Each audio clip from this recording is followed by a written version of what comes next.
we're here with Joseph. So Joseph, why don't you tell us where we're standing? Hey guys, so we're at our 8,000 square foot lease space of 4 bays. These bays are 100 foot in length, so a truck and trailer will go all the way inside. And this is where we're planning to expand the next 5 years and get as far as we can. All right, so tell us, what were you doing before the trucking business and how did you get into this industry? So I'm actually a high school dropout at 15 years old. Really? And my parents actually gave me the choice between starting work or continuing to progress in school. And I'm very blessed and very lucky enough to have parents that gave me the decision. And my dad was like, hey, if you're gonna start working, you better give it your all, you know? It's either this or nothing, because, you know, going back to school when you're older is tough. Wow. So I started the trucking industry when I was 15 years old, helping my dad out with the most basic stuff, and it went from there. So what's going on inside the warehouse today? So we're pretty busy today, and we're doing some basic work, and I wanna go ahead and invite you in and check it out. Yeah, let's go. All right, guys, so this is actually the staple of our business. This truck is here for a PM service, which means preventative maintenance. We do the grease, we do the inspection, we check the tires, the brakes, any leaks, any kind of issues that the driver would have on the road. Because if a truck comes in with some bad brake shoes, the way this guy did, he has a crack on his brake shoe, it can cause catastrophic failure on the road. So we go ahead and get it fixed and out of here, back on the road. So right over here, we got our tires, which we are using almost every single day. The used tires, we've got the new tires. So right over here is where we have most of our basic parts, the oils, the lubricants, the grease, the filters, the seals, the gaskets, a lot of stuff that we use on a daily basis. Most of the bigger parts are when we go ahead and go to the dealer and order stuff and get it from there. My left side, we have the office where we do the invoicing, the conversations with the customers, and if we find any issues with their trucks, we go ahead and get them in here and just explain to them, show them, you know, bring it back out in the shop and show them what they have wrong with their truck. So going back to when you first started, how did your parents feel about you dropping out of high school? So surprisingly, my parents actually went ahead and gave me the decision. So I went ahead and chose hard work because I never liked school. I was never a school kid. Even though I had decent grades, I really want to get my hands on, and I feel like learning is a hands-on thing. At what point did the business become a serious thing for you then? So I would say right about 18 years old, something clicked inside of me. I started reading books. I started looking up to people that are doing something more with their life. So I want people to have a special experience with when they come work with us. Did you hear that, guys? A single shift in Joseph's mindset is what took him to grow exponentially in his business. So stay tuned to find out what steps you can take to do the same thing he did. What's your most profitable service right now? So currently, I'd say kingpins and SCAM jobs on trailers. Okay. The kingpin job usually takes us about 3 hours to knock out just because we have 2 guys working on it per side. The kingpin is that part of the axle where it holds the wheel and the spindle onto the axle. Okay. So we take it apart and put it back together. On average, that kind of job takes about 10 hours, which is about $1,000 of profit money. And we are able to knock it out in about 2 to 3 hours if everything goes well. Cool, okay. And the SCAM job is about an hour and a half, 2 hour job from our side. And that's also about an $800 profit for us. Okay, so with this bigger space, are you able to do jobs that you weren't able to do before at the smaller space? So I'm just able to do more of it, and I'm also able to provide a safe parking for the customer to leave his truck for the next day. Okay. Because previously I would need to convince the customer to come back the next day, and if the trucker gets busy with something else, there's a very low chance that he'll be back in my shop. Yikes, yeah. So you're making about $90K net per month, is that right? Absolutely. Okay, and you were making $30,000 per year when your dad had the business, is that right? That's right. Okay, so what was that transition? How did you make that happen? The first 5 years was definitely gradual. There were no crazy exponential jumps, but the biggest thing was, first of all, this bigger location and being able to delegate the things that you don't like doing to people that do like doing those things. So for me, number one was delegation, and the second thing was leading people the proper way for them to be able to be motivated for the work they do. Hey, are you wondering how much of that money he gets to keep, what his net profits are? Well, keep watching. He's gonna give a breakdown of his expenses and his income. So what takes other people 2 hours to do in the shop takes you only 20 to 30 minutes, is that right? How do you do that? Yeah, so that's oil change, which is a preventative maintenance. So I was actually inspired by McDonald's, and I did my research on what McDonald's did to go ahead and grow their business. So they went ahead and instead of making a hamburger and taking, 15, 20 minutes to cook that burger and do the bun and everything, even though it tastes better, people are looking for in any business is speed, quality, and price. And so I really want to bring those three in as close as I can and do what I can from my side to have the trucker have the best experience. I think that's a very big game changer, and it really takes a team to knock out those jobs to take care of them. Yeah, that seems super important. If I was a trucker, I'd want to go on the road, not be sitting around. Yeah, so a lot of truckers, if their truck is not on the road, they're not making money, especially if you're an owner-operator.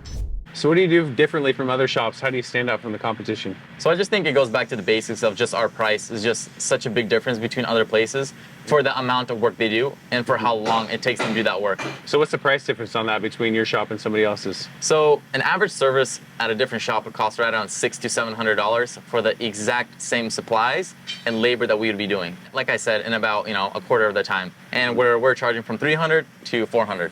So that's like the bread and butter of the business? Oh yeah. Nice, okay. So let's talk about marketing. What are some of the different marketing strategies and tools that you use? Yeah, so marketing is the heart of any business, and believe it or not, the only kind of marketing that we use is word of mouth, or what we have been just naturally attaining for the past couple of years. So I'm really proud of that, just because I'm really excited about what we can do in the future with social media and how much YouTube and Instagram and Facebook ads can affect our business. So I'm extremely satisfied with the amount of traction we are gaining with word of mouth. Do you have to work at that, or is it just something that happens naturally? People just share your name and it just grows by itself? So honestly, first of all, the trucking industry, like the truck drivers, they're all very close. They all talk because truckers have the same type of trucks. They want to know what kind of oil they use, what kind of filters they use, where do they service, who did a good job, who did a bad job. So that on its own is very self-explanatory. Mm-hmm. Are there any other marketing techniques that you use or that people can use for this industry? Yeah, so something I did from kind of the very beginning, I was very shy at first, but over time I still do this. It either be truck stops or the new park spaces that trucks are parked at.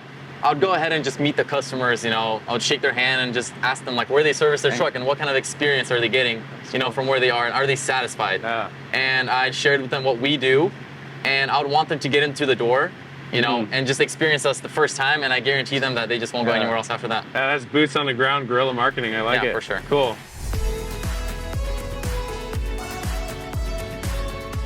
All right, where are we at? We're here at JGP Peterbilt, where we get a lot of our tools from.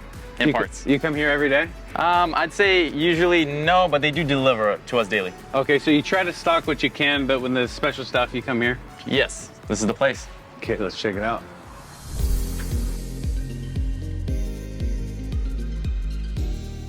So how much does somebody need to get started in this business? How much did you need? So I would say you need roughly about $5,000 to get it started with, with the basic air compressor, with the basic impact guns and everything else that you need. Yeah, so here we got a air compressor right over here, 2 different types. Got the brake calipers, big turbo here. If you want to get some basic parts in the shop, like oil and filters, that would be great, because then the customer is in and he's not waiting for you to go ahead and order what the truck needs. And I'd say that's a good start. That is after you have some experience and you're able to fully do the service and not mess the truck up.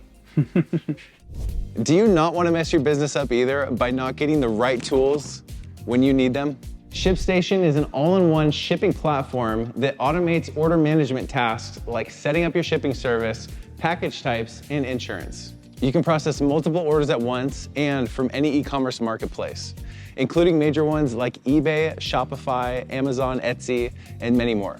You can use ShipStation to gain complete control and insights into all of your orders at every stage of the shipping process. And the best part is you can save up to 84% on USPS and UPS rates, so you never have to worry about overpaying for shipping. You can even schedule carrier pickup, so I don't have to take that big thing to the post office. Take charge of your shipping and spend more time growing your business. Go to shipstation.com/UpFlip and get your free 60-day trial, or visit the link in the description below. So for this warehouse, how did you secure this lease?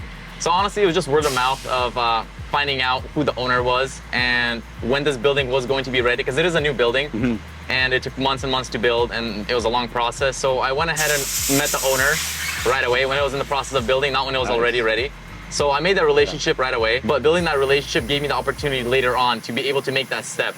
Okay. So our first lease was $1,500, so we're going from $1,500 to over $10K a month of lease. Yeah, what was that transition like? Were you scared about that? Yeah, so it was definitely fearful, especially hearing other people around me say, hey, are you gonna make 10x the money that you're making to pay the rent? I was making enough money to be able to afford this lease, but that was just to afford this lease and that's it. So being able to take that jump of like, hey, will we have enough work, and will we be able to have enough customers to fill this place up, to keep it busy and pay the bills? Yeah, and it worked out. Yes, and I'm really happy I made that jump, just because I didn't realize how much customer demand I had until I had the space to bring them in. Yeah. What's your biggest struggle as a business owner today? So I think there's two parts for this question. That's a great question. The first part is what I can control, and the second part is what I cannot control.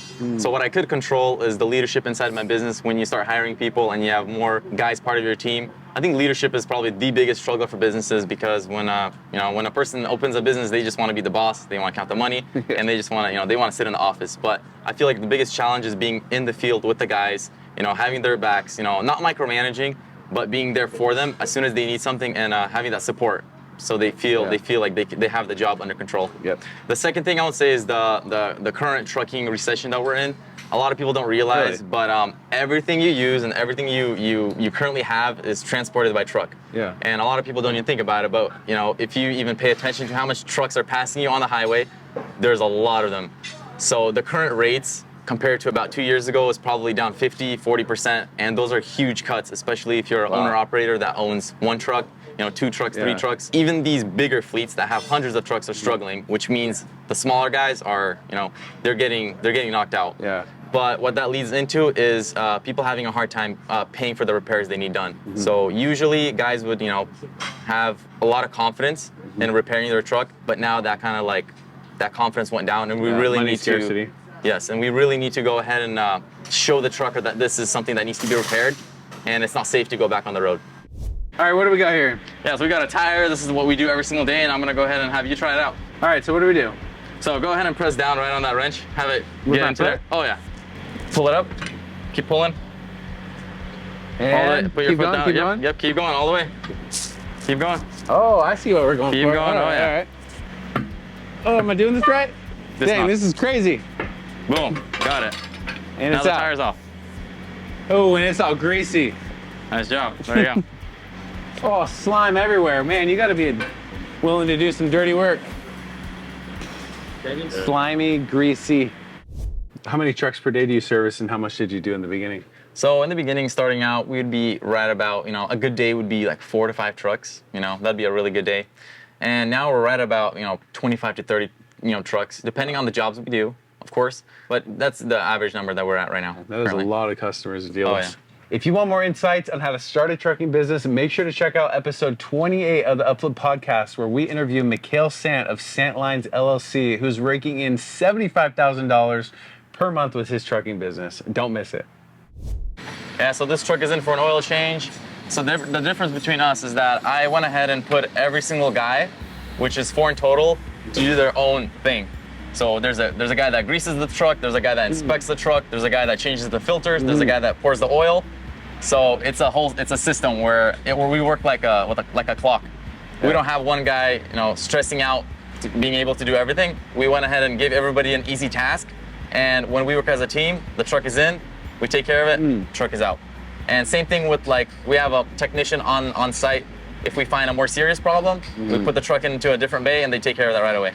So 10 seconds to answer these questions. We got fan blitz questions from the viewers. You ready? Let's roll. Okay, Jacob asks, is it hard to deal with warranty work, like callbacks from jobs that you guys took? So usually a lot of times if there is warranty work, it's usually based on the part being bad. Yeah, usually, we just take care of that. We cover the cost of the part. But if there's anything else, we try to cover it and it's on us. G asks, did you receive any startup funding or family help? So once again, my dad was in the business already, so he had the basic tools, and we were using the shop compressor, so he hasn't purchased anything big yet. But I did have probably about $2,000 worth of equipment there ready for me when I started. Nice. Rupinder asks, do you offer any kind of specific fixing or technical services? Yeah, so there's jobs like leaf spring bushings that a lot of shops do not do because they do not have the special press, which I do have, so I take on those kind of jobs. Once again, a kingpin job is a specialty job, SCAM jobs are specialty jobs, and there are certain wheel seals and disc brakes that we take on, and we love a challenge, so we take care of that and make sure everything is good to go. All right, last question from Selma is, what was the initial cost and skill set you deem essential to start on a similar path? Me personally, I didn't really have a skill set. I just went right in the field and I started, hands-on and learning to do the things, from simple, and I built myself up to do the more, more difficult stuff. But I definitely recommend the younger guys going to a skill center to work on diesel trucks and cars and learn how the truck works first, because the better you know how the vehicle works, the more you'll understand on how to fix it. Yeah, okay, good job. Yeah. So this truck just finished up the service, and I pulled it out, and maybe I'll show you a few tips how to drive it. Okay, can I get in? Oh yeah. Okay, let's go. So trucks are based off a air brake system. So what you want to do first is put your foot on the brake pedal. Foot on pedal. Release the yellow. Release the yellow. Press this button, put it into the D, and then you're good to go. Are you ready to try it out? You're gonna let me get behind the wheel. For sure. I mean, I trust you. All right.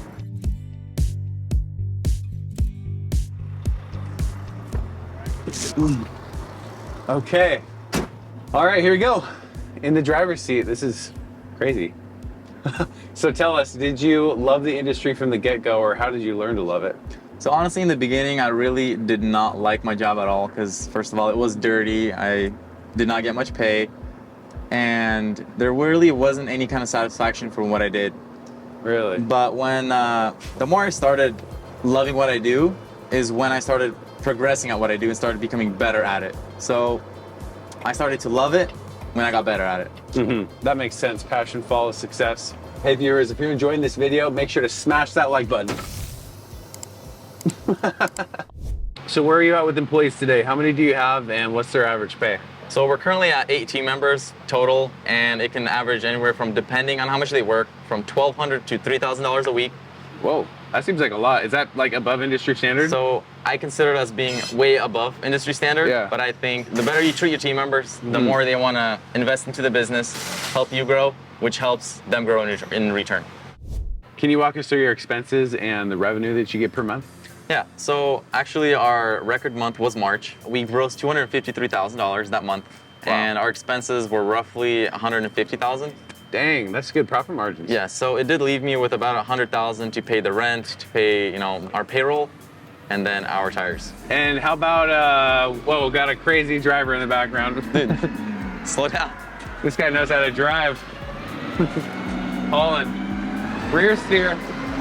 So, all right, so getting into profit margin, can you walk us through what exactly your profit margin is? So we aim for 30%. So that's about what number? That's about what we've been hitting steadily. Nice. The past Is that couple months. industry standard? I'd say we're a little bit above industry standard just because the volume of work is so high. Yep. Our prices for our labor and our goods are cheaper, but our quantity of customers is so much higher. So before you mentioned you really had a drastic shift in your business and it was about mindset and actions you took. So what were some of those actions you took?